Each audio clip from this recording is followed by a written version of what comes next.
We getting bolder, making moves like the agent and the broker, yeah. Generational wealth, they bout that. Yeah, we took some L's, but we bounced back. Financial literacy, got that. Closing up the wealth gap, yeah, I'm black. Welcome to the Agent and Broker Podcast, hosted by Julian and James. And you know they bringing nothing but that black boss talk, man.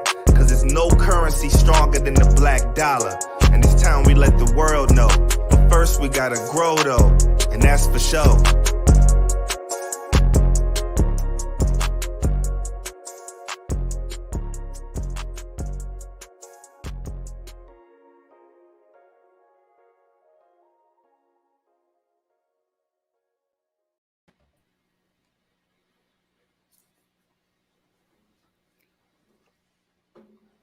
We live? Yes, sir. Yes, sir. Yep. What's going on, guys? Welcome to another week and episode of the Agent and Broker Podcast. I'm your co-host, Julian the Agent, license W626089. And my name is James. Dennis here, license number W282336 down here in Florida. Yes, sir. I don't know why I keep saying that, Julian, like Florida. I don't know why I keep saying that, bro. It's crazy. You want to be from Florida, man. It's all Right. good. One of the best states out here. Right. But hey, y'all, share this. Let everybody know, man. We got a great guest tonight.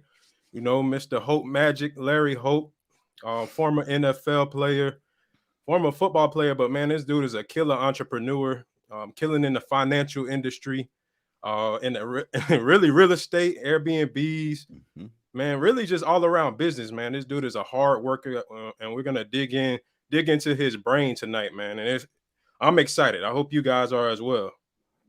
Yeah, man. I hope everybody excited for this interview because we're going to go live, just asking questions, just kind of like dive into what exactly is going on with Larry. And it's such an honor to have him here today, Julian. Absolutely, absolutely. So I'm gonna bring him in. And we could get this starting, man. Get this thing rolling. You feel me? Yes, sir. All right. Hey, what's going on, fellas? Larry, what's good, man? How you doing? I'm doing fine. Yourself? I'm with Awesome, Julian and Money James, huh? Yes, Money sir. James. I think I'm gonna keep that name, Money James. I think I'm gonna keep that right now. You got to. Money James, man. It's a pleasure to have you, man. We appreciate it. You taking time out your busy schedule to sit with us tonight, man. It's a pleasure and an honor. No, man. It's good to be here. Absolutely, man. So guys, before we get into this, kind of bring it back a little bit to how we even met Larry. So all three of us were in the same agency at one point in time, and Larry came to our office here in Orlando. He came suited and booted with his guys. He was ready. He recruited somebody, man. He was ready to get him. Like, they was praising them, all of these awards. I'm like, dang, who is this dude? Sharp brother, and Tact and Sharp. And I'm like, okay, all right, yeah, he played in the NFL. All right, bro was getting praised. I think you did like a what was it, director run or something? I did. It was something like that at that moment, man. It was dope. So that's kind of like how we met in this one agency we were in, and then from there, we all kind of went different ways. But Larry has been actively still pursuing in the financial industry as well as me and James. So before we even get into everything, I just wanted to let everybody know how this kind of came together. And I've been in touch with him on Instagram and texting and everything here and there. So before we jump in anything, James, you got anything else to say? Well, man, listen, if you're listening to this, I hope you're sharing this because the whole idea is to bring, value to the viewers. We have somebody like Larry today, and it's an honor to have him. This guy is not only an entrepreneur, but looking at his background, his track record playing football. So that's just to show you that, we don't have any limit when it comes to entrepreneurship. Anyone can become an entrepreneur. So, no, that's what I have to say, man. Larry, once again, thank you for being here, my brother. And I look forward for us to drill you with some serious question, man. It's going to be like the hot seat, and I'm just ready. Let's get it. I'm ready. Yes, sir. So, yeah, man. So first and foremost, we want to know who Larry Hope is and where you're from. Just give us a background about Larry Hope and what Larry Hope does. Okay, so Larry Hope is I want to say a guy from Miami, Florida, just born and raised. And when you're talking about someone that is, I want to say, had a mindset of always being a hard worker, that's me. Um, One of the things that I definitely would say that I kind of stand on is making sure that to be the one that is going to make sure that I'm trying my best so I can put up my part rather than anybody else. So if everybody else is, if let's say if I have a team of 10 and everybody don't want to do a job, I'm gonna make sure I got to do mine. So that's Larry Hope. That's what's up, man. That's really dope, and it's a really straightforward answer. And I want you to go. I mean, just tell us a little bit of what you do. Okay. I know we said a little bit about it in the introduction, but tell us a little bit of exactly what you do, man. So, well, just like how you said earlier, Julian, man, I met you guys when we were brokering through PHP. After the transition from the NFL, I tried to find something, which I did. Getting into the financial industry, I learned so much about it, and especially when it comes to life insurance, how to prosper in that. We all took our different ways, and that's when I came upon making AFG. Now, HFG is especially my brand of how I broker through life insurance. That's my own company within it, and that's one thing. Just like how we go around and if we meet someone and teaching them and elaborate more about life insurance and exactly how it benefits to everyone, just in general. And then the next step is world-class cleaning. World-class cleaning is actually I want to say a baby that I had to put into place because of the fact that it's different from everything else. When you come to running a business, even in life insurance, you can kind of do it by yourself. And you can build and you can do it by yourself. But when it comes to world-class, I had to, hire I got to hire a CFO. I got to hire a COO. I got to hire a CIO. It was very important for my business to grow that way. And then also, my last but not least is fire rentals management. So that's when it comes down to the Airbnbs, and you start to see exactly when we're crossing over. We got a lot of people that's wanting to know about Airbnbs, and we know exactly. Me and my partner know how the Airbnb system works, and we show them exactly how to do it. We manage it for them, so they're exclusively passive income for them. So those are three different things. It's work, but you know what? It's definitely paying the bills. That's dope, man. That's dope. And you said you guys, so you manage Airbnbs for other people who want to kind of invest in it, or? Correct. So let's say this. Okay. We have our own. I'm actually in one of them right now. But one of the things is most people wanted to get into it, but they don't know how or they don't have the time. Right. So outside of every single thing, most people don't understand how if you put any system in place, just forget about it. If you put any system in place, it could be passive in a sense. So that's what I do for the client. So whoever it may be, I bring them on. I take the responsibility of exactly what Airbnb does when it comes to managing the property, inside, cleaning, whatever it may be, I take on, and then I make sure that they're getting their income passive. Just like me, I own an ATM also. ATMs around the city. So I know how it feels to make money passive. So I try to give that. So I try to make sure that I give the same back to my clients. Nice. Bro, that's fire. So if I wanted to get involved, or if somebody wanted to get involved with your company, say I work a good paying job and I can't really, tune into this Airbnb investing, what would I need to do? Like, and how does that work? Is there upfront charges or anything of that such? How does that work? So you mean inquiring about an Airbnb? So like how the first step to get off it? So it just depends. Or working with your company, really. Working with me. So the first thing first is making sure that we can kind of give you the knowledge of how to go buy it. So let's say you wanted to take two angles, because there's always two angles to take toward Airbnb. Number one, you can either buy a property, or number two, you can either sublease. Now, either way you want to go, we just make sure as a company that we can tell you the following instructions. Now, it's all different, especially when it comes to where you want it located. You want to be in Texas, you want to be in Florida, you want to be in Georgia, it doesn't really matter. But based on what it is, that's how you can kind of get your price range. So however much the rent is, or the down payment that you got to put down on it at first. You got to have money for your furniture.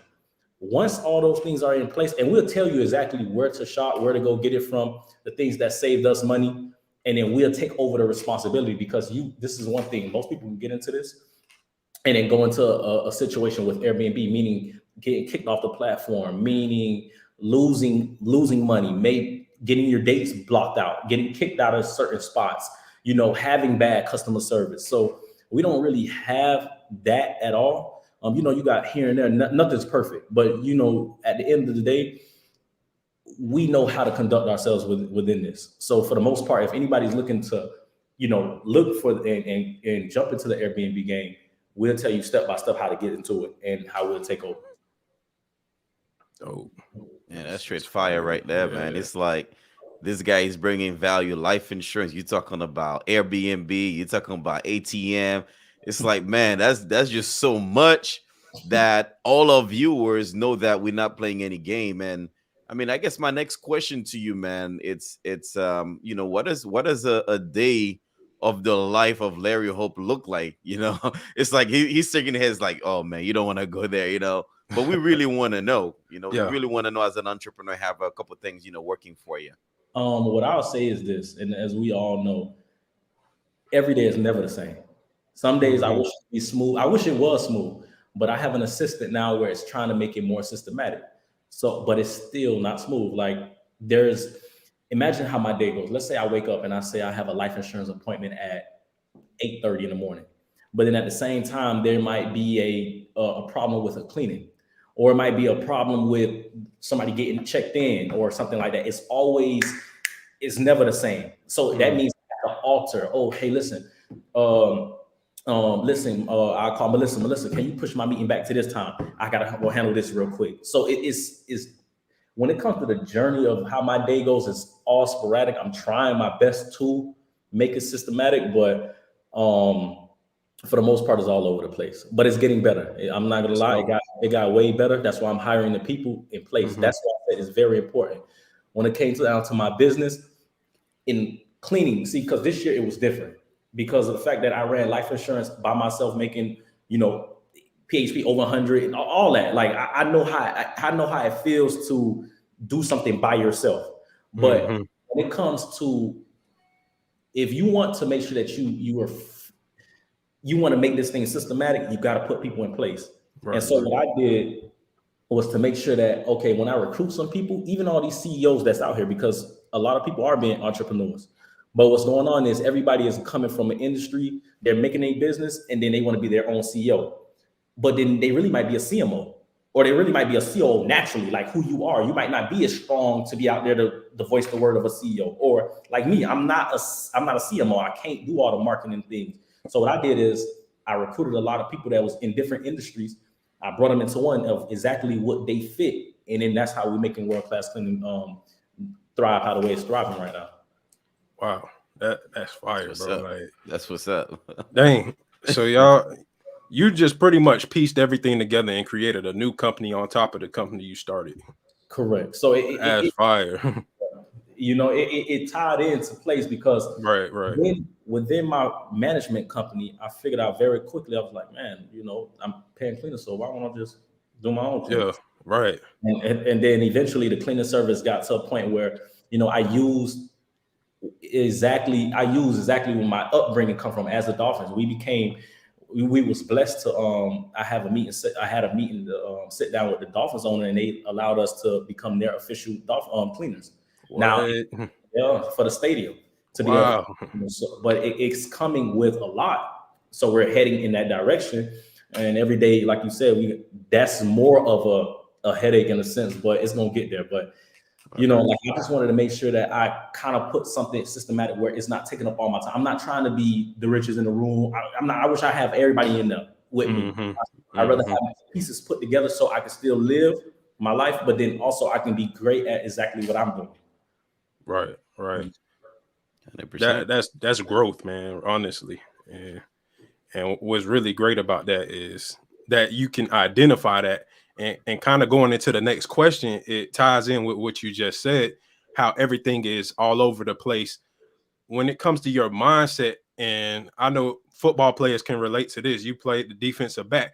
You got to have a quick memory and everything. How did that football mindset transfer into entrepreneurship and business? How was the that transition on the mindset? So one of the things, and this is to be completely honest, man, is it's crazy because I don't let up on myself. Most people say, like, I'm not gonna lie, like it's something that I'm trying to work on also is being a little bit, having some empathy in a sense, but I don't give myself empathy. I don't give myself sympathy in a sense because the job needs to be done or it can be somebody else. So for me, I make sure that, listen, if I don't do it, somebody else can. And I'm not trying to give up the opportunity because it happened before from college or high school or in the NFL. Like if you ain't on your job, you out. So the next person, I feel like I apply the same pressure to myself, even through business. Right. Like I don't give myself an excuse. No excuses at all. None. And even if it's really it needs to be an excuse, I still be like, all right, it's time to get. It don't even matter. How can we go forward? So that's how I kind of, my mindset every day is that, and then also the people around me, because it's not just me. If my mindset is good and the people around me mindset not good, then I'm gonna fall right along with them. So just making sure that at the end of the day, my team knows, okay, listen, this is how our mindset got to be. Sometimes it's going to be shaky days, but hey, whatever, let's get to it. It don't even matter. Next. And that's, that's how I want to say that's how what our motto is. No excuse. No excuse, man. That's what's up. And, it doesn't take much to find excuses. It's like, hey, man, I'm off bed at 10 a.m. is because I went to bed at 2. No, wake your butt up at 5 or at 6.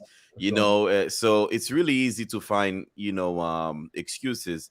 Before we come in, I was talking to Julian about how I have help because I'm married, and my wife helped me a lot when it comes to the life insurance business. And it's very interesting you mentioned help. Some people get help too late, in my opinion, sometimes when it comes to businesses. So I just still want to, I haven't really wrapped my head around the fact that you run about 3 businesses. And I still want to know how you kind of like manage those 3 businesses. So now, do you find yourself speaking more with the people you put in charge, or do you find yourself still speaking up with the clients a lot of the time? That's what I want to know. So that's the one thing I stay. It's all, of course, I'm gonna have to speak to the clients, but that's why hiring those people in place is great. So let's break it down to life insurance. Of course, I got to speak to the people. I go down, I dissect exactly what's going on. I tell you exactly what life insurance is. Is it it's thoroughly, like, it's not different. Like, you want a term, this is what a term is. This is what a perm is. This is what an ROP is. This is what an annuity is. Okay, great. How much can you afford? Okay, great. Okay, great. Okay, next. That's just how it is. I build a team. I stage it the same way. I got a couple people that's actually coming into the business that probably maybe in an hour. I got a meeting after this with them. That's how I set that apart. Next, when it comes to world class clients, who's speaking to the clients? I have an HR for that. He's making sure that he speaks to the clients, and he's speaking to our cleaners. He's making sure he reach out to that. Who's making sure that the schedules are put in? We have a COO for that, making sure operations is good. How are we getting the data and the analytics? We have a CIO for that. How are we making sure that we're looking at these Google ads to make sure that we can hit the numbers that we can? I have a CMO for that. So I'm just worried about growing the business. Always sponsor CEO business. I'm out here. I'm rubbing hands with different people, trying to grow the business, try to make sure that I can see exactly how to grow rather than and be different than most cleaning companies.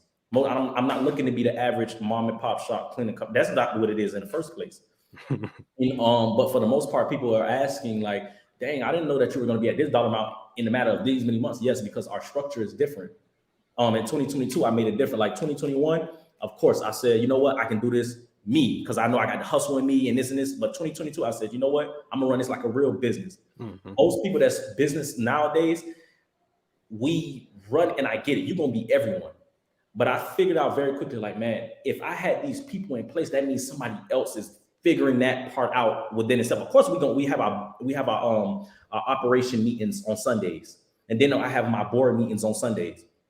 But I got to make sure at the end of the day, when it's talking about who's trying to, and then it's the thing, I come back and I say, listen, tell me 5 different things that you learned about being a COO. Even after our meetings, tell me 5 things that you learned about being a CMO. I'll take 5 things that I learned about being a CEO.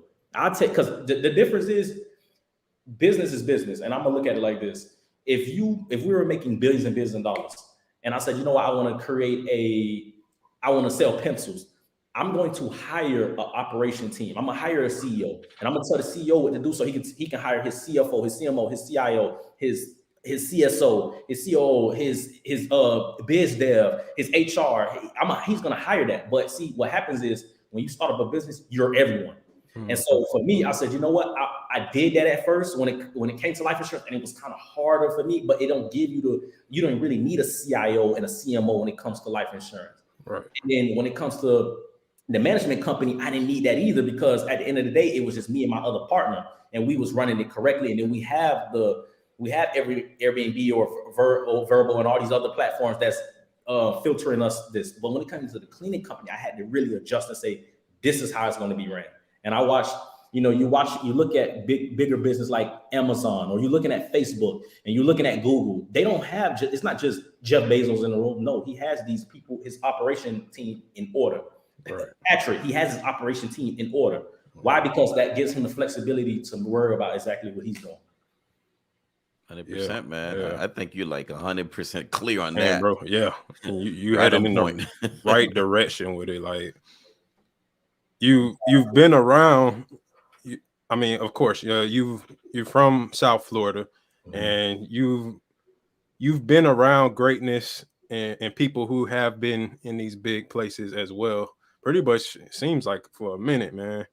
Honestly, and as you're managing like multiple businesses, what is something that you did you picked up from those people, and like what would you say is your hardest thing that you do like in a day-to-day basis? Like what is the hardest thing when managing these 3 companies? So let me see. So that's funny, because these are the things that I had to make sure that I get in order, right? Got to make sure that I fill up this book with life insurance. Got to make sure I fill up this book with world class. Got to make sure I fill up this book with fire rentals. Making sure that I detail, not just on the computer, but I like to make sure that I can go back and make sure I can put these things that I learned back in here. I want to say for me, it was just making sure that I get more structure and keep it down. At first I was all over the place. Like I said, I remember even when I was with PHP and I was running with, his name is Richard Altima, and he used to always tell me, hey man, make sure that you writing down, make sure that you keeping track your work.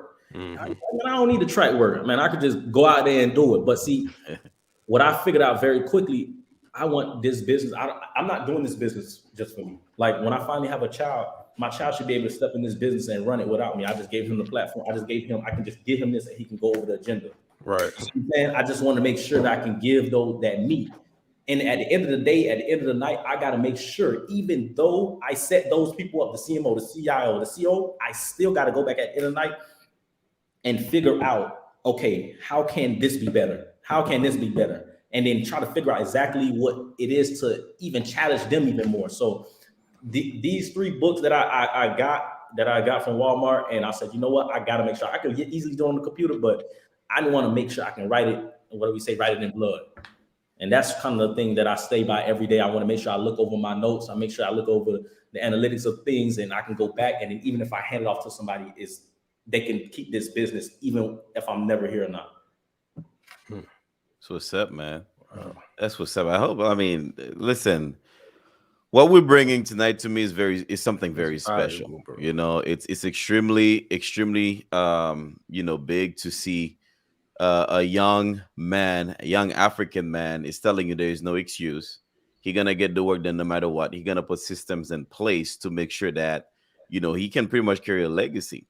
So that's just to show you that it doesn't matter where you are, there is still a lot of things you can do. I feel like some people just get trapped in that mindset of what society is just given to them, and they're just going with that, and they're just going like autopilot, and they're just moving with that. So I appreciate you sharing your mindset, man, and everything that you do. So I know you mentioned that, you want to be able to take this and pass it to your kid. And it's funny, you mentioned you have 3 books, right? Mm-hmm. I have this big old, like everybody know Papa Goat. I'm very like I have this big old notebook where it has like 4 different dividers, and the Mm-hmm. same thing that you do, it's a way for me to stay organized. I'm an old soul. I like writing stuff down instead of my phone. Mm-hmm. So, but my question to you is, I know it may be a little bit broad for me to ask you that question, but if you have to narrow it down, I Mm-hmm. mean, you're doing quite a few things, and it's all businesses. Mm-hmm. So it's a fact that your mindset is, hey, I don't want to work for nobody, right? Mm-hmm. So my question to you is, if you have to narrow it down, what would be your biggest why, do you think? My biggest why? Yeah. Hmm. Um, this is the thing, and growing up, I always went through, and a lot of people can vouch for it. I always went through some shit. Like I don't know if we can curse on this, but I always went through something. And me going through something, it was like I fought so hard to make that change, and then something else came out the windworks to shift it in a different gear. So for me, I say, like, for me, I just want to make sure whenever I have a child and he looks me in my eyes, and even when I'm never here, he get to say, like, damn, my dad is legendary. Not the legendary, and I know it's cliche, not the legendary, like, oh, my dad ran a shop, he made millions, and that's it. No, no, no. I'm talking about, because it's bigger than running these business and that. No, I'm talking about, like, remember when Kobe died and how the world felt stunned, and how Right. everybody was like, dang, that's Kobe. Or Michael Jackson died, and I don't know how I'm gonna get there, but I know that there was a bigger purpose for me. I don't know why.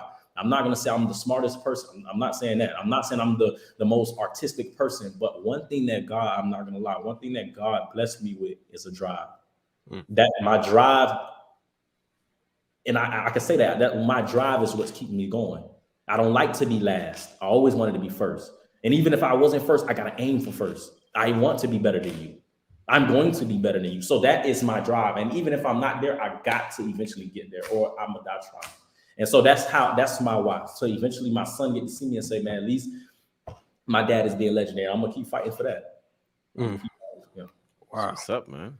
That, That's that is major, man. Like, I hope everybody's catching this, man. This is Larry dropping some major gems and giving some major game tonight, guys. But even just to even cover on that, like, so you kind of broke it down to your why. You have that purpose on why you do things. So the next question would kind of go into, like, what made you, do life insurance, because that's kind of a purposeful Mhm. industry. That's a purposeful thing to do. So impacting others, like you said, Michael Jackson and Kobe Bryant, they impacted other people, not just playing basketball, or their music. Michael Jackson's music impacted people, Mhm. and they never met them. But when they passed away, people were crying as if Correct. they knew these people. Correct. And what kind of made you get into this industry of the life insurance industry? Does it tie back into that, or what? So what I would say this, and I'm gonna be completely honest. When I first was getting into life insurance, it was simply because I was looking for something. I needed money. Mm-hmm. Simple.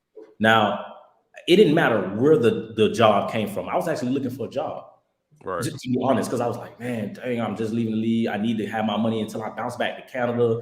I needed something. Now, long story short, eventually I got into the business, and because I turned to a person that when I was in school, I took the easy way. I'm not gonna lie, I took the easy way when it came to college. Like I was at UM, I was at Akron, and for me, it was all about, like, hey, yo, let's figure out a plan on how to get over low key, and that's what it was. Yeah. When I finally went into, I remember getting invited to PHP. I sent out a resume, and this guy named Andy brought me in and said, "Hey, listen, come into the office." I was a former Pittsburgh Steelers football player. I went into the office. That's the first time I met Richard Altman, and I was like, at first they was talking. I knew about entrepreneurship, but I just didn't.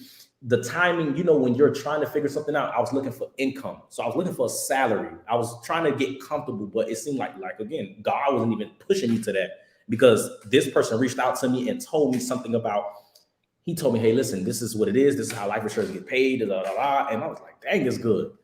And then long story short, I went back out and I was like, wait, hold on. I gotta go off commission. I don't know about that. And then eventually I remember I was in the gym one night. And then I was like, man, you know what? I don't got nothing to lose. Forget it. I called them. I said, listen, I'm down. I don't know what's going to happen, but I'm going to pay this $189 and whatever. I'm down, whatever. It don't matter. I came into the office. I figured out very quickly that it was a lot that I didn't know. I was like, man, people are really missing the knowledge of what life insurance can do. It's not just for the fact of, okay, if I leave, I can leave a generational wealth to somebody else, but then also the generational knowledge to make sure that somebody understands that this is if you use it correctly, this can be a factor to change your generation forever. Mm-hmm. So for me, I was like, dang, people hide taxes this way. Wait, this happened this way, and this and this, and we getting paid this. And so I used to go, we had meetings every morning at 7 a.m. at Kahinde's office. And I'll be there. I'll be the first one every day learning. And it triggered something in my mind to keep going. I wasn't even getting paid at the time. Bro, I promise I don't think it took me like 3-4 months to get paid. I was just strictly learning and getting my mind right, because how we do things. And I figured out very quickly of the person that I am. Like I know we was doing like STAR. Remember, S stands for structure, T stands for technical, right. A stands for action, R stands for relationship. I figured out very quickly that I know I'm between T and A. And I had to understand very quickly so I can move fast, because naturally I'm an action person, but I got to understand what I'm doing. That's what I was in football. I understand what I'm doing, I can play fast. So for me, I understood life insurance and I knew the value. And so when I was meeting people, I was coming with, hey, listen, like I wanted to tell everybody what they're missing. Like, hey, you can set this up as a plan of retirement. You can do this, you can do that. Hey, listen, it's coming with living benefits. And if God forbid something happens to you, you can take this money out and use it for a sickness rather than coming out your own pockets, or you can use this money and pay for bills because bills don't stop. So it became all these different things that I was hitting people with. And so it went from my aspect, when I'm going back to you, it went from money to me loving it. Because I love what I do now. That's why I still do it. You feel me? Like I can do the rest of stuff now, but it turned to that. Yeah, it connected. Now, and then it became a situational thing. I sit with clients. I remember sitting with a client one day, and I sat down with her at Five Guys, and I was having a conversation with her, telling the whole spiel. You know, listen, XYZ. You know, if you leave, because she wanted to, everybody want to think about it and let me get back to you. And right. I told her, the whole thing. Like, listen, life is not promised. Look at Kobe and Gigi. I know he didn't go to his wife and say, me and Gigi ain't gonna never see you again. I know the conversation that happened that way. Right. Long story short, she got up. She said, you know what? I'll talk to you later. Cool. I want to say January of last year, I'm getting like 15 missed calls, like 15 calls. And I finally answered. I'm like, hello? She was like, I didn't know who the call was. She was like, hey, Larry, I've been trying to call you all day. I need life insurance. So long story short, she came back to me, and we said, okay, we met up at Five Guys. Can I show something on how she came back? Can I show? Yeah. Well, okay. Of course, if you want to share it, of course. Okay. Yeah. Long story short, and I know this is gonna be kind of out the way, but long story short, and I use these things because of the fact that this is what allows me to keep going, because of the fact that I don't even want my generation that feels like that they can live forever to even ever get into this situation. So long story short, this lady came to me. Hold on, let me find this for you, because it is very important that I find this. 100%. Here we go. Long story short, we met at Denny's. No, we met at Denny's. I'm sorry, fine. We met at Denny's. And this is how she came to me. And here we go. Whoa. In back of her head. Hey, what happened? In back of her head, skin cancer. What? Now you're talking about, now she's asking for life insurance. Yes, she had it wrapped up, but now she's asking for life insurance. It's always when now I'm at the point of like, Okay, cool. Let me try. I'm digging. I'm trying this. Deny. Everybody denying. Mhm. Long story short, we had an agreement that nothing could happen. 3 months later, I get a call from her daughter that works down here on South Beach, and she called me and said, "Hey, listen, can I want to meet you at Five Guys. I'm looking for life insurance." Mhm. I met her at Five Guys. She got a policy. At the end of the day, she's like, "Oh, my mom passed yesterday." Wow. I said, she said yes. And the crazy thing about it, we can't bury her. We have to cremate her, and that still costs $5,000. Right. So I'm like, that day for I took, even when I didn't feel like speaking about it, I'm gonna speak about it. Because I don't need nobody going to that off my face. As long as I told you, at least I know that I feel good with myself. I can follow and I'll do a thorough and I'm basing it off of what you can afford. Most life insurance, and I have a different swag about it. Most agents, they want to come. I used to be that way. I come with the tie sometimes, this, that, fine. Right. Me, I'm coming with the knowledge piece. Listen, Yeah. first thing first, let's cut it out. It's all about what you can afford at the end of the day. If you wanna spend Exactly. 20, we can spend 20. If you want to spend 50, we can spend 50. McDonald's person that was looking for a little bit more, he can spend 100. He put in the IUL and watch his growth. You want to spend 1,000, we can spend 1,000. It all depends on you. And then I tell you, and I give you the options of what it is. What is a IUL? What is a ROP? What is a permanent policy? And then I go break down on that. Okay, listen, I broker for all these different companies. I'm not biased at all. It's really about what you're looking for, and I get it done. Right. And so that's how I come at the situation now. That's how I fell in love with it. That's why I keep going. Now, this is the thing. Building the team on it, that's why I kind of made a transition. As you know, I was putting things in place where I was trying to switch up something different when it came to life insurance and run my own phone call center. Right. Getting the phone call center I was put into place. I got an office. I had the phone call agents coming. It was just that we was having some technical difficulties, but it's still not done. But it's just for the fact that I want my agents, not just the agents, to make sure that they're eating and loving the job, that they're making so much money, but then also find that passion like how I found it. Because once you make it, then shoot, what is it next? You got to find a passion somewhere to make you keep going. I want them to find that passion from somewhere. So that's how I know it was longer than expected, Julian, but that's the reason why I fell in love with life insurance. No doubt, man. That was awesome, bro. Like a great story behind it. And it all tied in. Like, even though you went in mostly everybody, when they recruiting you go in for money, but you came out a better person. You came out purposeful. And now you're still going with it. And like you mentioned with the call center thing, and that stuff takes time too, bro. I'm gonna talk to you about that too. So we could probably, start scrapping that together, honestly. For sure. Because that's something that's big. Me and James been talking about that too as well. Exactly, man. Let me tell you, as you talking about your client, and it's the story that gets me. Yeah. You actually have the picture, and I hope everybody that's listening, if you're listening to Spotify, I mean, just go ahead on our podcast on YouTube so you can see that picture he just shared with us, because this is something in our community 100% is not being taught enough. Our people don't know about it. They think of life insurance, they think of death. Julian and I, we covered that in our very first episode, breaking down life insurance. And you showing that picture is just that's just the real deal. It's already too late when you have cancer. It's already too late when you have certain illness with life insurance. Because what I tell people is, think about it. Imagine you need car insurance, right? You're driving with no car insurance and you got in an accident and you call Geico. Hey, Geico, listen, I need some car insurance. I just got in an accident and I need some car insurance. And I want you to fix my car. Geico gonna like, are you drinking? Papa God is drinking, by the way, forgive me. Geico gonna say, are you drinking? It just doesn't make sense.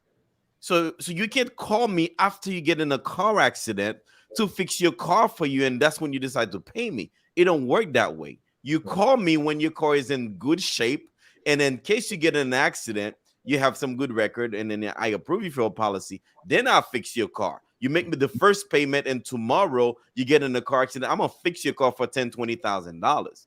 But it don't work that way when you come to me after you have an accident. It's the same thing with life insurance, and people are very uncomfortable talking about life insurance. I'm very comfortable talking about life insurance, because you know what? That story you just shared, it's real.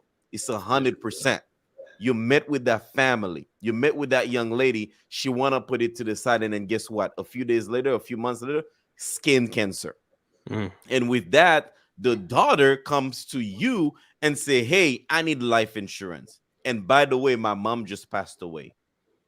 Do you know how much of a difference that would make in that family life if she was to move forward with that life insurance? So a lot of us were like, oh, man, let me put it to the side. Let me think about it.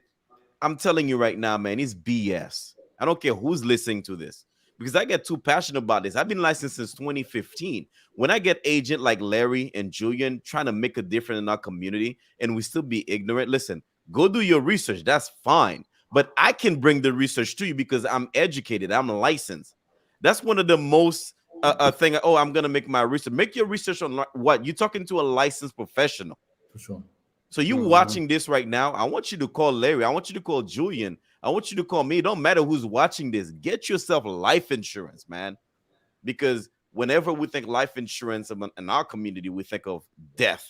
And there's a reason you think this way because you're not educated enough. And certain communities out there, that's how they want you to think. They don't want you to get life insurance. They don't want you to invest into yourself. They don't want you to invest in your family. You go get a $60,000 Corvette right now with cash. You know what they're going to ask you for?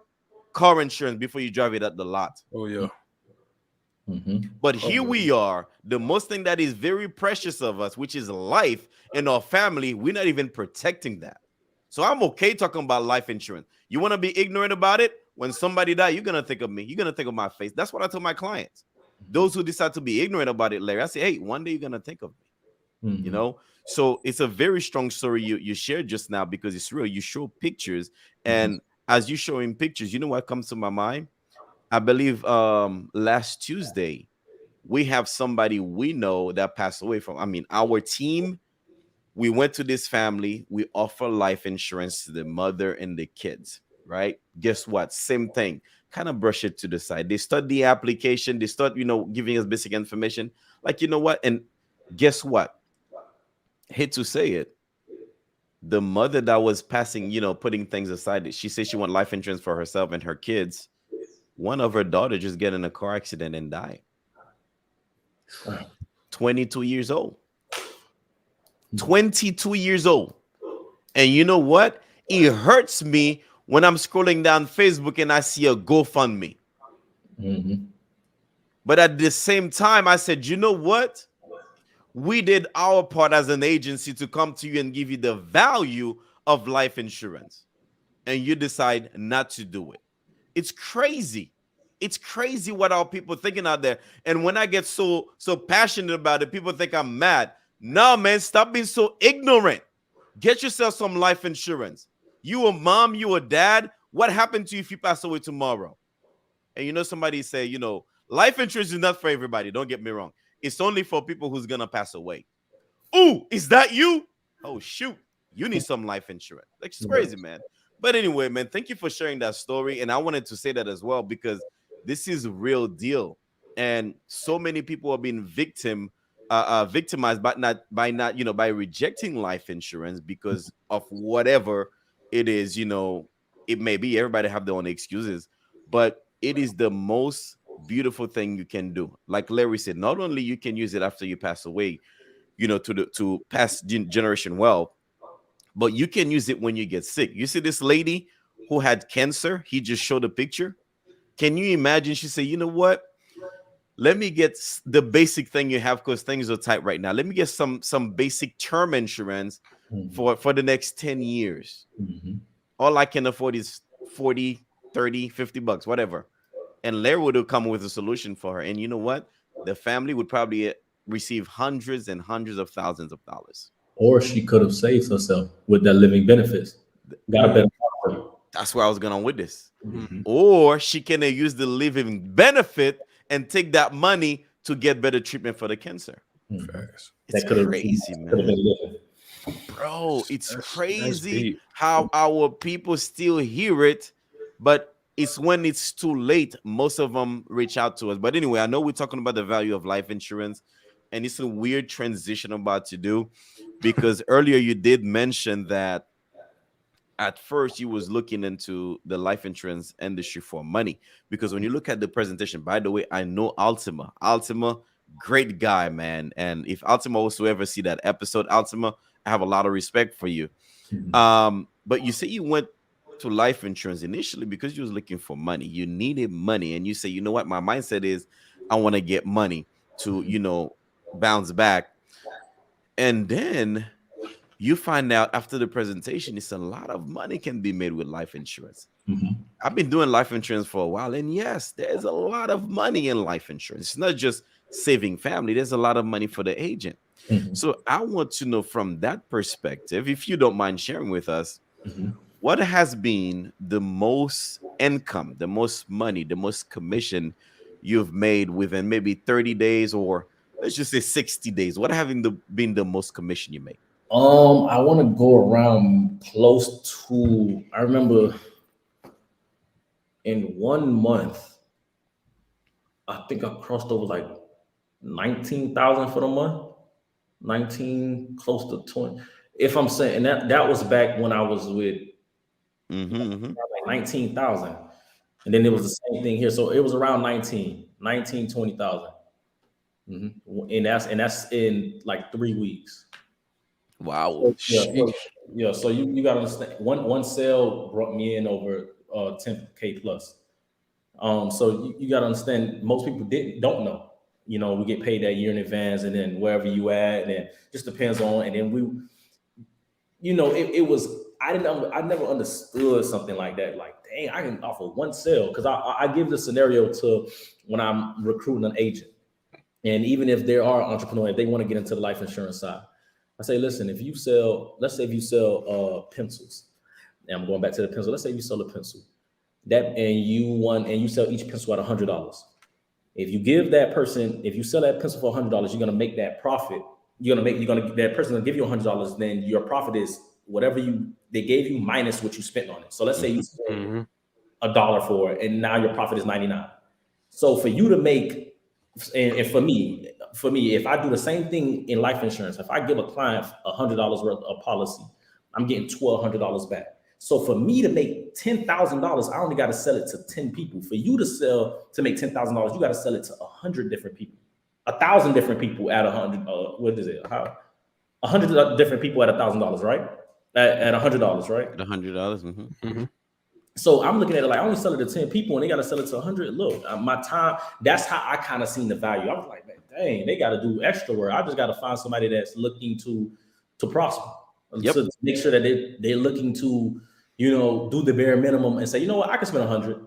Because how the way I lead my conversations anyway, most people need, in life insurance, they have to be challenged. So the game that I give, and maybe you guys can use it, and maybe you guys do use it, even when I'm having a presentation and I'm going through, I say, listen. So they say, so how much people usually spend? I say, well, I'm not gonna lie. I just met with a person from McDonald's.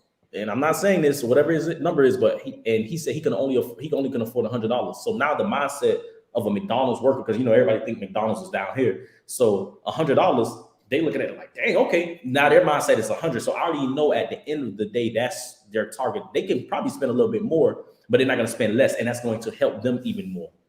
You follow me? Yes, it's going to help me in commission, but it's going to help them even more because they're going to gain more coverage. And depending on what policy that they get, more money goes into the IUL at the end of the day, because it's going to be the value for them.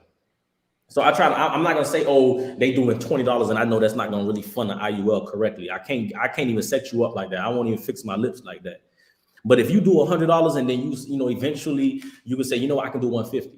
I'll call you back. Hey, Larry, I'm looking to dump $300 in.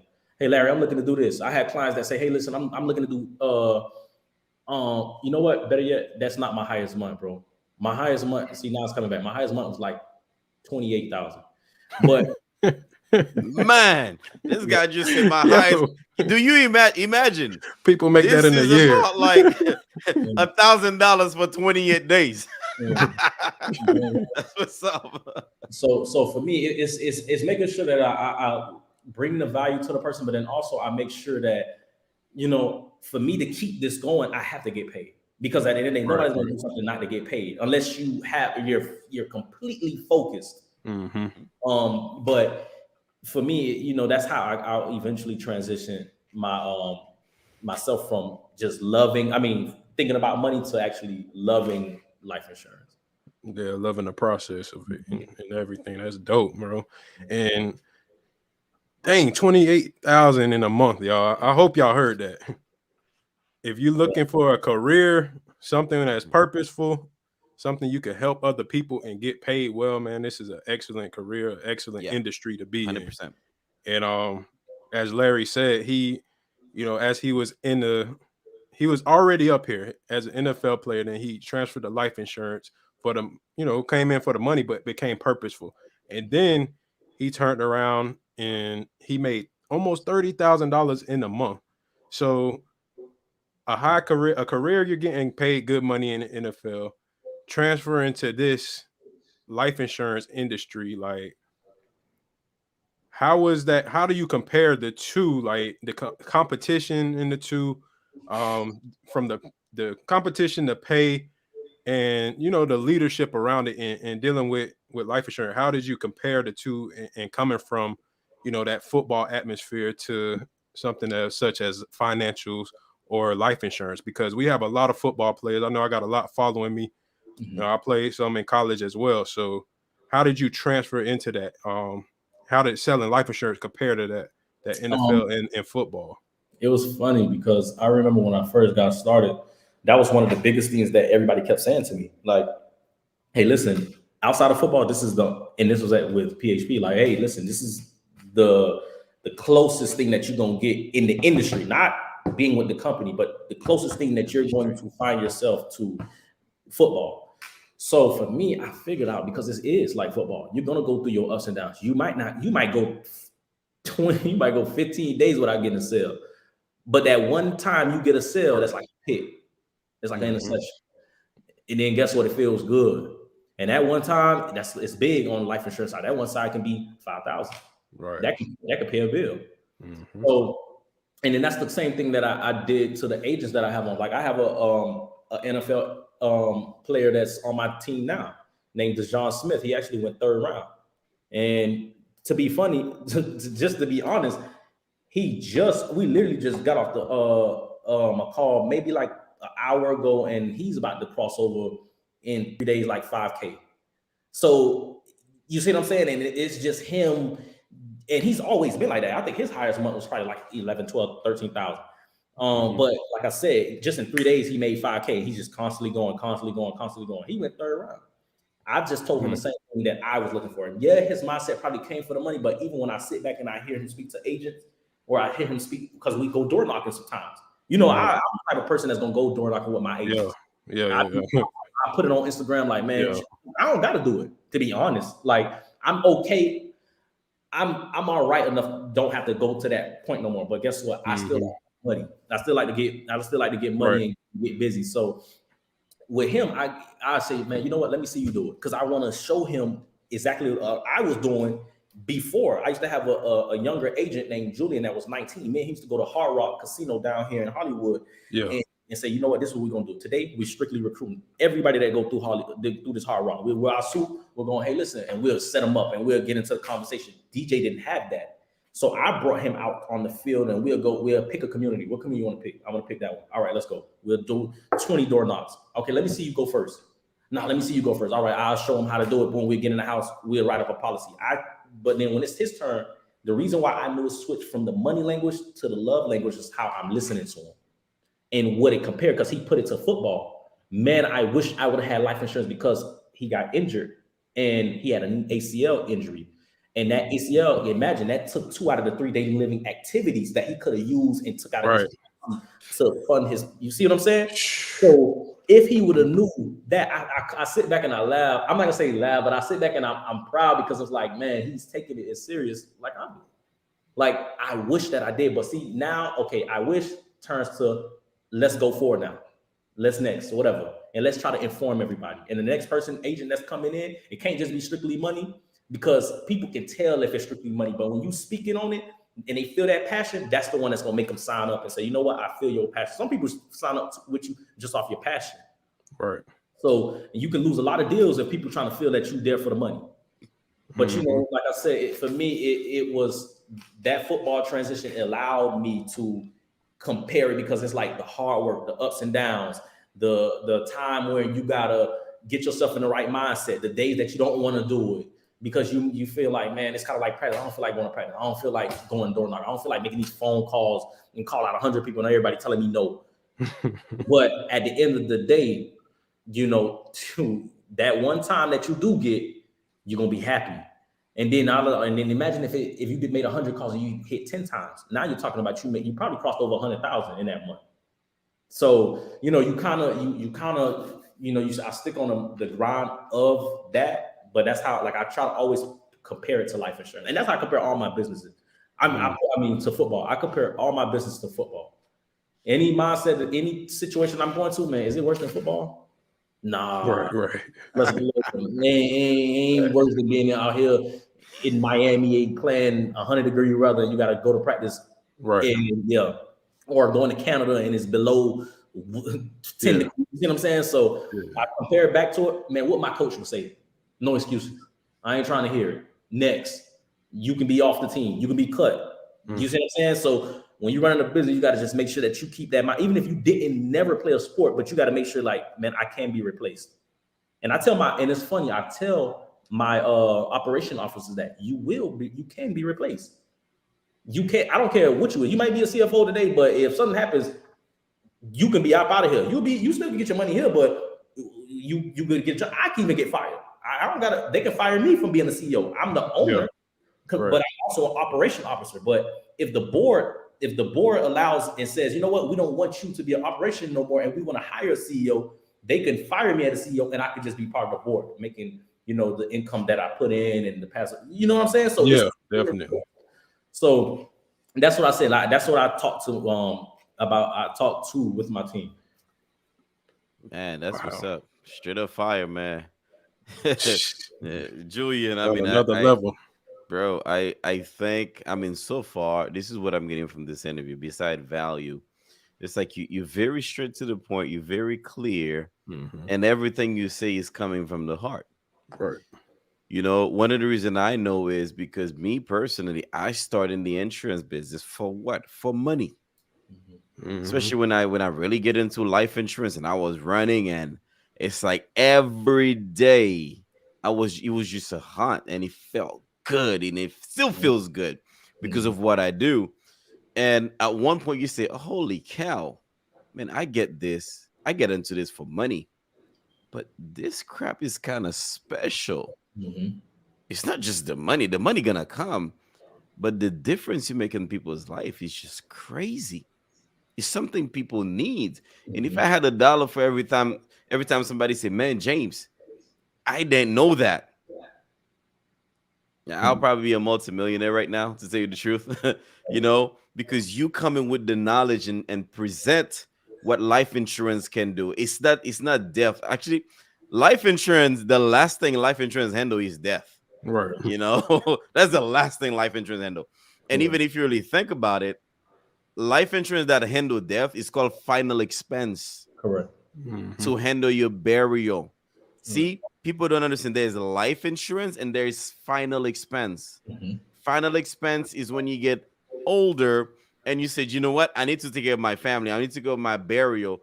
Then you find some company who will provide you with maybe the funeral cost $20,000, $30,000, enough to bury you. That's actually death insurance. That's what's called final expense for your death. But life insurance is for you to use and for you to transfer wealth. And our people don't understand that. And I'm okay talking about all the unpopular subject because our community is really, really missing out. Now, we spoke about quite a few things, man. If I had to actually like go on the list on what we spoke about, it would be a lot of things we spoke about. And to me, you've done an amazing job explaining or going through every question we ask you with clear details for our viewers listening or watching can understand. So my next question to you is, yes, you're running 3 businesses. You are part of the life insurance industry. And I'm going to put that question framing the life insurance industry, because at the end of the day, this is the agent and the broker, and we're talking about life insurance. So in my career, I know I face a lot of challenges. Like I said, I've been licensed since 2015. So you as an entrepreneur, as an individual, what are some of the biggest obstacle you actually overcome, in your career and in your life? I just want to know that. What are some of the biggest obstacles? Oh man. I definitely will have to go toward maybe college. That would be one of the biggest things. The biggest obstacle when I eventually had to think of it and say, you know what? Because I was at University of Miami where I was playing football, and I figured out very quickly of like, man, you know what? If I want to give myself a shot where I don't have, because the coaches that I was at, and I'm not looking at it as an excuse, but the coaches where I was at, I feel like I could have just been somewhere else and done better. So when I finally made that decision, and you don't know what's going to happen, because you don't know if you leave the school, and I'm leaving UM where it's a high, it's a prime school. Everybody want to go to UM, and then I go to Bethune. Is anybody going to even want me? Because I've been out of high school so long, and I haven't been playing, and I went through injuries and stuff like that. So making that transition, and I went to the University of Akron, where I sit out a year. And then when I finally got out that year, overcoming the fact that I was like, man, I got to still battle for a position. I got to make sure that these coaches, they already brought their own people in that they might like at my position. And then I only got 1 year to play and make it happen. I feel like getting my mindset ready for that transition, like going into that, knowing that was my biggest thing, because I was like, man, if I make this move, I can sit here and hopefully go to the journey that I want to get to is to the NFL, or I can make this transition and this possibly can fail too. So it was like me battling myself, and I still jumped. And when I jumped and I made that move to University of Akron, God blessed me to, even though, our season didn't go as planned, a couple days before pro day, I hurt my hamstring, and I was running a good time then, and I ran a bad time on pro day, and I was like, man. And then my agent sent me to FAU to do another pro day, and it was just like something to come, but then God would give me something else. And then something to get pulled back, and then God would give me something else. It was like he was always had my back from something. And I remember when I finally went to, I was like, man, okay, it seems like I did a camp, and I was like, okay, it seems like it's over with. Basically, me transitioning out of college. Long story short, my agent said, listen, you got one more chance. And this is at every school, when you're leaving college, you can go to your state's pro day. Like they have like their own set pro day. So like, let's say if I was in Ohio, I can go to Cleveland Browns pro day if I'm a senior. They're gonna invite all the people that's from Ohio and invite you and see they find out talent. Long story short, I'm from Miami, so I went to the Dolphins. They told me, listen, you got one set situation, and I went to the Dolphins pro day. Long story short, I went to the Dolphins pro day and made it happen. They stood out to me, and long story short, they were like, man, listen, we like you. They brought me upstairs. I was the only person they brought upstairs. Then, I was like, man, this can't be God. This got to be God. Long story short, the pro day happened. I heard no call. I mean, the combine happened. I heard no call. Afterwards, I got a call. Got on the team. You see what I'm saying? So it was just like that. That had to be my roller coaster in my life, right, football wise, because I had so much ups and downs through it. But this is what made me. This is what is allowing me. This is what is allowing me to never give up right now. Because, like I said, nothing compared. That's my first love, football. Right. So anything else after that, is really. And I went to the low of lows when it came to football. So I don't know anything else after that. You ain't even my love. And even we go sinking down, it's still no compared to me getting hurt by my first love. So that's how I kind of compare it to. So I have to put it back to football. That had to be my biggest roller coaster in life, to be honest, that I eventually went back up and came back up. And it's still doing it. But, like I said, that's entrepreneurship in general. You're going to have your ups, you're going to have your downs, but you got to make sure that you brush your shoes off and keep it going. 100%. Wow. Wow. Yo, this is a killer first interview, man. And let me say one last thing. If you're watching this, make sure you share this stuff. Please share. Make sure you share. Because share that, because this is something that isn't talked about often, man, especially as athletes, football players. Like Larry said, man, that's a lot of people's first love. And when it's your first love and things don't go as you planned for it to go, you can really get in a really dark place, man. I've seen it too many times, and you get lost. You don't know what to do. You either resort back to it or not. But so many, I done seen people go right and left with it, man. And that perfectly ties into the last question here for the night. And then we're gonna wrap up and let Larry get back to work, because you know he got to go meet with somebody in a few minutes. So wrapping up, guys. His last question is what advice would you give to pretty much that youth or that young athlete or someone who wants to play in the NFL, who is aspiring to play in the league? And what advice could you give him? Because you know there's all of this new NIL stuff going on. There's a lot going on right now. Athletes can get paid. Like you said, you had to sit out a year, but now they can transfer into the transfer portal and they can play right away. So what advice would you give to the young athletes who are one track in football, and that's it? You know, like you got your blindfolders on, anything else is just football. What advice would you give to them? Well, see, that's the most perfect situation that you got to be in, because when you so focused on something, you giving it 100%. Now, remember that life can happen. Like, don't just be naive that life can't happen. But that's how I played the game. See, me, I wasn't the type of person that played receiver, running back, quarterback, this, that. No, I played corner, and I stayed focused on corner. Once I'm targeted and my mindset is on something, I'm strictly on something. So the advice that I would do, because it's not just like, this is something, like you said, what advice would I give to a young kid out here is the same advice that I give to my child. Listen, make sure that you have so much things that we didn't have. Like, I know it sounds cliche, like you have the internet nowadays where you post one video, you can go viral. And now teams are looking at you. You have people that's out here that's like Goldfeet Global. I don't know if you ever heard of him. Yeah, but he's out here and he's teaching you footwork training and it's in how to definitely put your feet in the ground and make those right moves so it can be faster in the game. You have that to go to. Film. If you really want to be a student of the game, you watch film. See, that's one of the biggest things for me is film. For the simple fact, I still watch film today. It might not be about football, but guess what? I'm looking at Patrick. I'm looking at valuetainment, because it's not just about, I'm looking around in the industry. How can I be a better me? How can I, when I get on, when I meet a certain person, what can allow me to get in that door with them? So I'm watching somebody and figuring out, okay, this is somebody that made it, and this is the trials and tribulations that he did. Maybe if I implement these in a sense to myself, maybe I can go that same route also. Like I said, I used to be, I ain't gonna even say it used to, I'm still obsessed with valuetainment, because that's what changed me. I'm not just saying it because I still had the audacity to make a transition, but that's what changed me. Watching him and how you sit there and you speak fluent and you doing this, and you it's not just about insurance, but it's about how to run a business. It's not about just a business. It's about how the China trade war. It's not about the China trade war. It's about everything, and making sure that you map out in your mind how to be a better person. Do the same with football. And when you want to go there, look on YouTube and make sure you're watching film. Go to your coaches and say, listen, coach, man, what can I do better? Hey, listen, Goldfeet, let me see. Hey, what days do you have?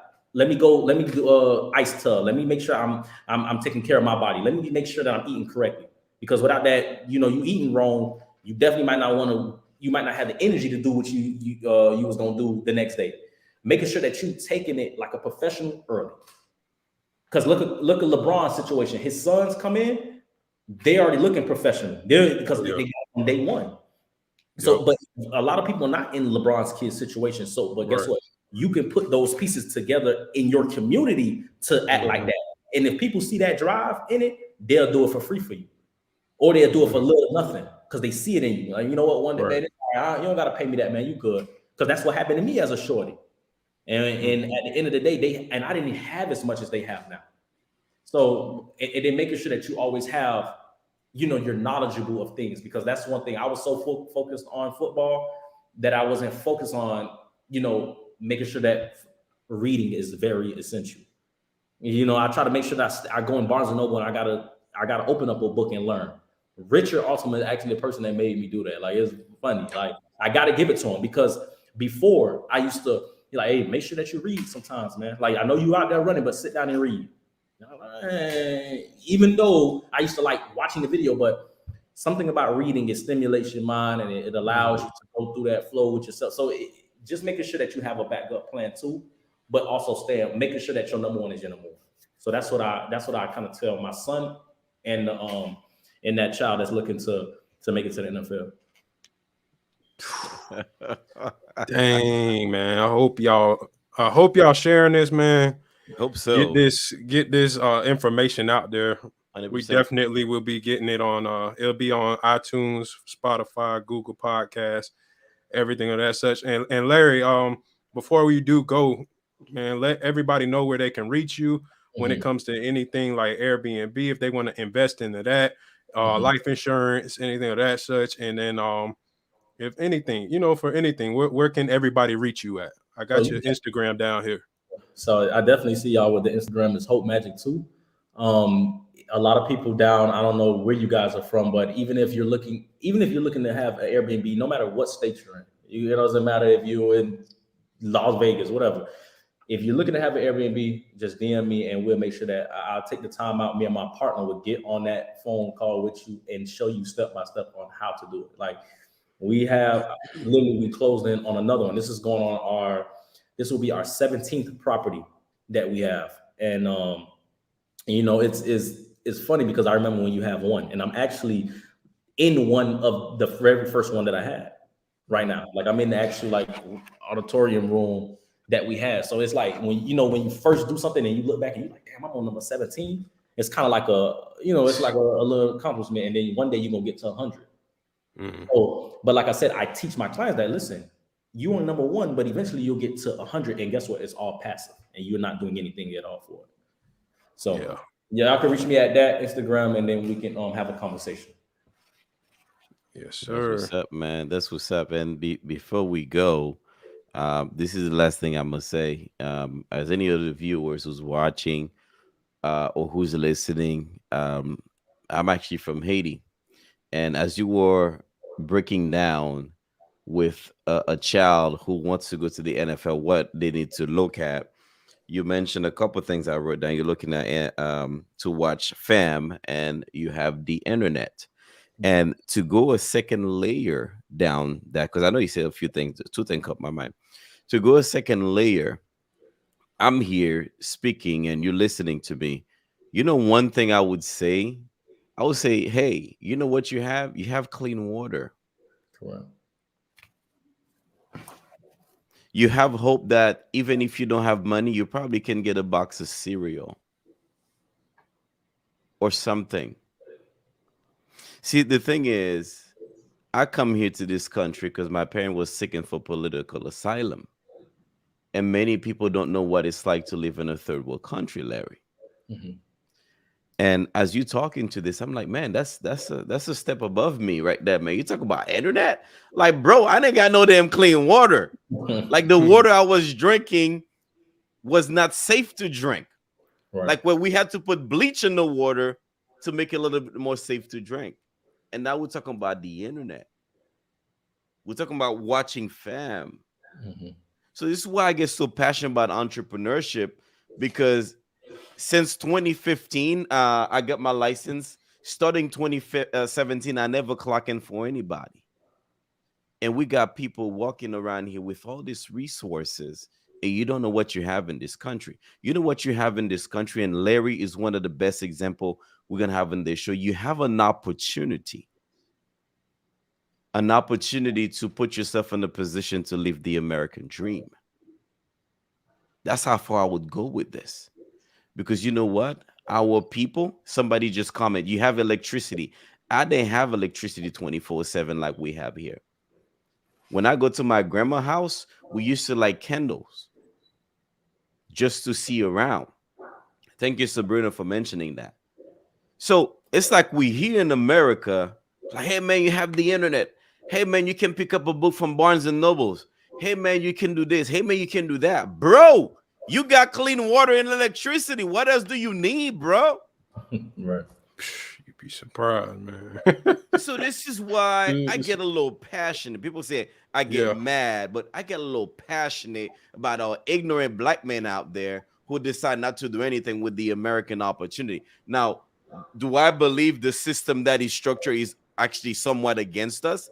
Yeah, it's structured to be against some communities. Mhm. But if you educate yourself, you can find your way. I mean, look at Larry, 17 properties, bro. You know how much respect that is? Life insurance, bro. A cleaning service, you're cleaning for the Dolphins.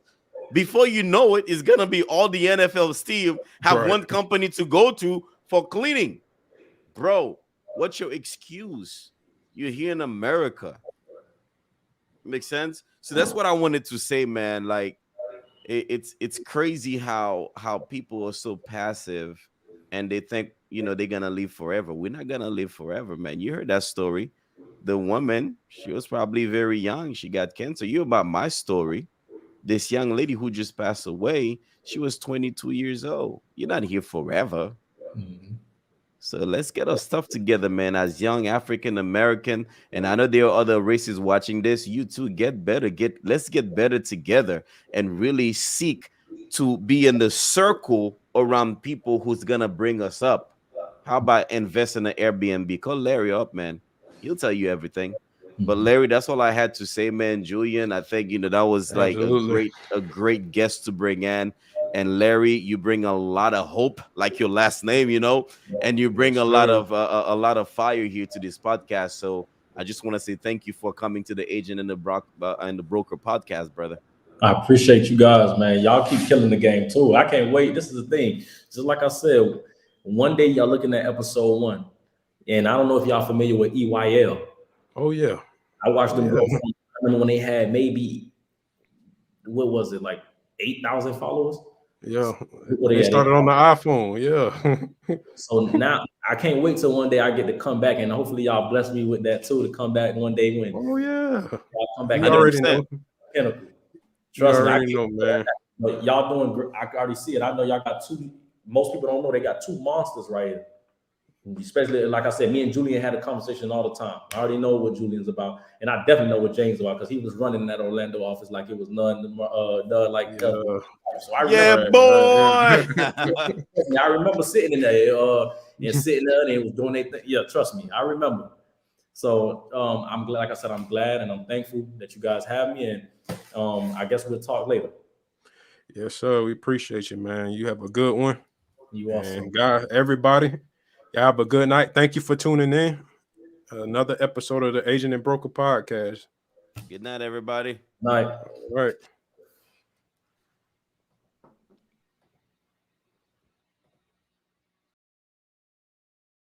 The agent and the broker put you on the right path. And if it ain't adding up, then do the right math. And when you wanna come up, some might laugh. But them be the types to be the overnight staff. Always be a worker, we tryna be some owners. Sometimes might strike out, sometimes we hitting homers. But one thing's for sure, when the money gets uncovered, hit the agent and the broker. Say thank you to my brothers.